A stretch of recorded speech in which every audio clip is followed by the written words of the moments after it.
Kaya naman, kinakausap ko kayong parang mga anak ko. Buksan din ninyong mabuti ang inyong puso. Huwag kayong makipagtuwang sa mga di sumasampalataya. Dahil pwede bang pagsamahin ang katwiran at kasamaan? O ano ang pagkakatulad ng liwanag at kadiliman?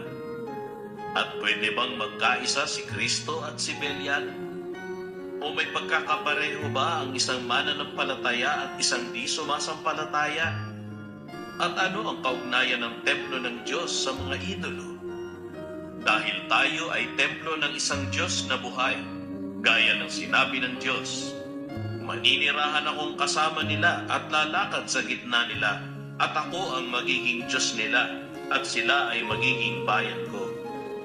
Kaya umalis kayo sa gitna ng mga ito at humiwalay kayo, ang sabi ni Jehova, at huwag na kayong humipo ng maruming bagay, at tatanggapin ko kayo.